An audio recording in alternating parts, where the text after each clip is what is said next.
Indonesia itu bukan cuma kaya budaya dan alamnya.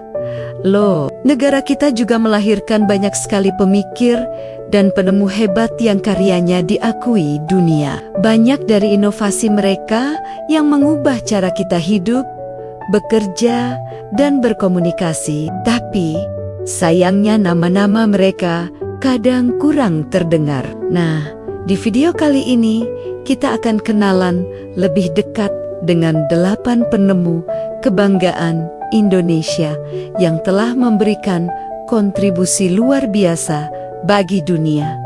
Siapa saja mereka? Yuk, kita mulai dari yang paling ikonik. Nomor 1, tentu saja adalah Profesor Dr. Insinyur Haji Baharudin Jusuf Habibie.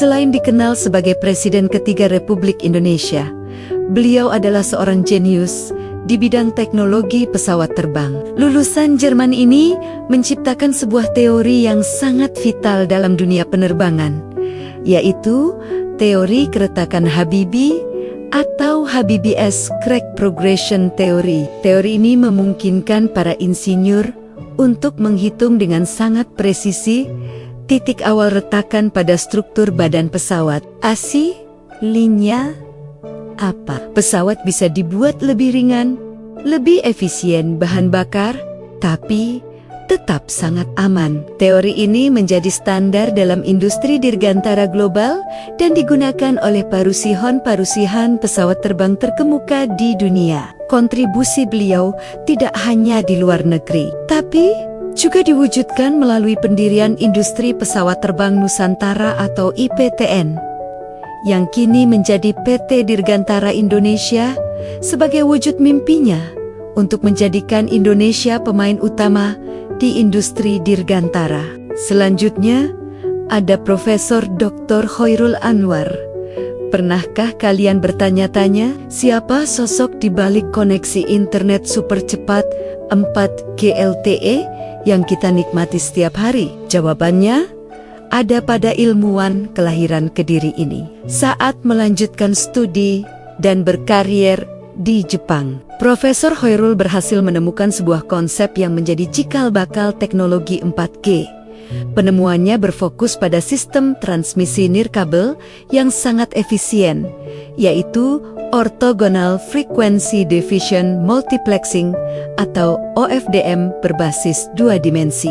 Sederhananya, metode ini memungkinkan pengiriman data dengan kecepatan tinggi, minim gangguan, dan lebih hemat energi. Inovasi ini telah dipatenkan dan menjadi salah satu fondasi utama dalam pengembangan teknologi telekomunikasi modern. Jadi, setiap kali kita streaming video tanpa buffering atau download file besar dalam hitungan detik, ingatlah, ada kontribusi besar dari seorang putra bangsa di baliknya. Di urutan ketiga, ada seorang jenius matematika, Profesor Yogi Ahmad Erlangga. Namanya mendunia setelah berhasil memecahkan persamaan Helmholtz, sebuah rumus matematika kompleks yang selama puluhan tahun menjadi tantangan bagi para ilmuwan.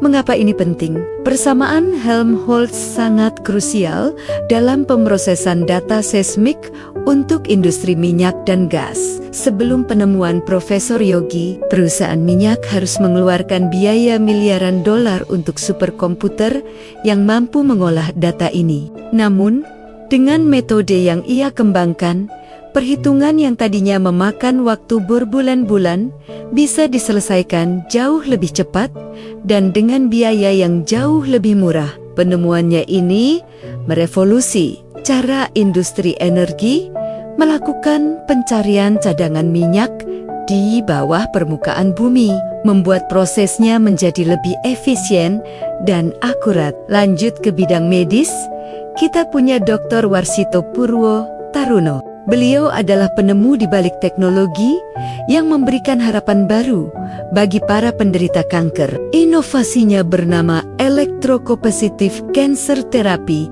atau ECCT. Ini adalah alat terapi kanker non-invasif yang bekerja dengan menggunakan gelombang radio frekuensi rendah. Alat ini dirancang untuk menargetkan dan menghancurkan sel-sel kanker secara spesifik tanpa merusak jaringan sel sehat di sekitarnya. Bayangkan sebuah helm atau rompi yang bisa dipakai pasien untuk membunuh sel kanker dari luar tubuh. Meskipun masih terus dikembangkan dan diteliti lebih lanjut, penemuan ini merupakan sebuah terobosan besar yang menawarkan alternatif pengobatan kanker yang lebih aman dan minim efek samping.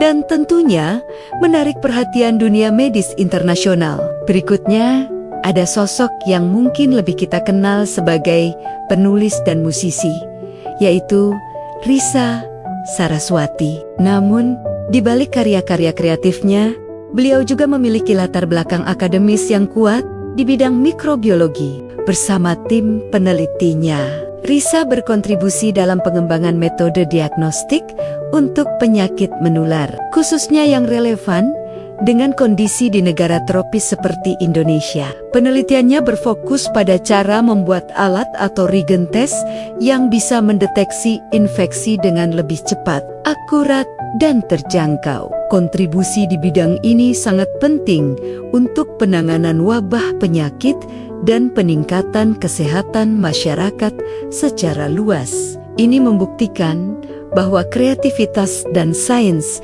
bisa berjalan beriringan. Dari dunia teknik sipil, ada nama Dr. Insinyur Cokorda Raka Sukawati. Insinyur asal Bali ini adalah otak di balik sistem konstruksi yang sangat inovatif bernama Sistem Landasan Putar Bebas Gempa atau LRBG. Sistem ini lebih dikenal dengan nama yang unik, yaitu Fondasi Cakar Ayam. Teknologi ini dirancang khusus untuk membangun struktur di atas tanah lunak atau rawa. Pondasi cakar ayam terdiri dari plat beton tipis yang didukung oleh pipa-pipa beton yang mencengkeram tanah seperti cakar ayam, menciptakan fondasi yang kokoh namun fleksibel. Keunggulannya adalah kemampuannya menahan guncangan gempa dan pergeseran tanah. Teknologi ini tidak hanya digunakan di Indonesia, misalnya pada pembangunan jalan tol dan landasan pacu bandara, tetapi juga telah dipatenkan dan diakui secara internasional. Beralih ke sektor energi terbarukan, ada Dr. Muhammad Nur Huda. Beliau adalah seorang fisikawan dari Universitas Brawijaya yang mendedikasikan ilmunya untuk menciptakan solusi bagi masyarakat pedesaan. Inovasinya adalah kompor biomasa yang sangat efisien, ramah lingkungan, dan murah. Kompor ini dirancang untuk memaksimalkan panas dari pembakaran bahan bakar sederhana seperti kayu bakar atau sampah organik, sambil meminimalkan asap dan polusi yang dihasilkan. Bagi jutaan keluarga di daerah terpencil yang masih bergantung pada kayu bakar, kompor ini adalah solusi nyata. Inovasi ini tidak hanya membantu mengurangi laju deforestasi dan emisi karbon, tapi juga meningkatkan kesehatan dan kualitas hidup penggunanya. Sebuah penemuan sederhana namun berdampak luar biasa. Terakhir, inovasi tidak selalu soal teknologi atau rumus rumit. Inovasi juga bisa datang dari bidang sosial, dan Nila Tanzil adalah buktinya. Beliau adalah pendiri Taman Bacaan Pelangi, sebuah inovasi sosial yang brilian. Model ini berfokus pada pendirian perpustakaan-perpustakaan anak di daerah-daerah terpencil di Indonesia bagian timur, wilayah yang seringkali kekurangan akses terhadap buku berkualitas. Taman Bacaan Pelangi bukan sekadar mengirim buku, tetapi membangun ekosistem literasi yang berkelanjutan. Mereka melatih para guru dan relawan lokal untuk mengelola perpustakaan, mengadakan kegiatan membaca yang menyenangkan, dan pada akhirnya menumbuhkan kecintaan anak-anak pada buku. Dampaknya sangat besar dalam membuka jendela dunia dan mengubah masa depan pendidikan anak-anak di pelosok negeri. Itulah 8 sosok inovator dan penemu hebat dari Indonesia. Dari langit hingga ke dalam bumi, dari teknologi telekomunikasi hingga ke pelosok desa. Karya mereka membuktikan bahwa semangat inovasi anak bangsa tidak kalah dengan negara lain. Semoga kisah mereka bisa menginspirasi kita semua untuk terus berkarya dan memberikan kontribusi positif bagi Indonesia dan dunia. Terima kasih sudah menonton. Jangan lupa like, komen, dan subscribe agar tidak ketinggalan video-video inspiratif lainnya. Sampai jumpa di video berikutnya.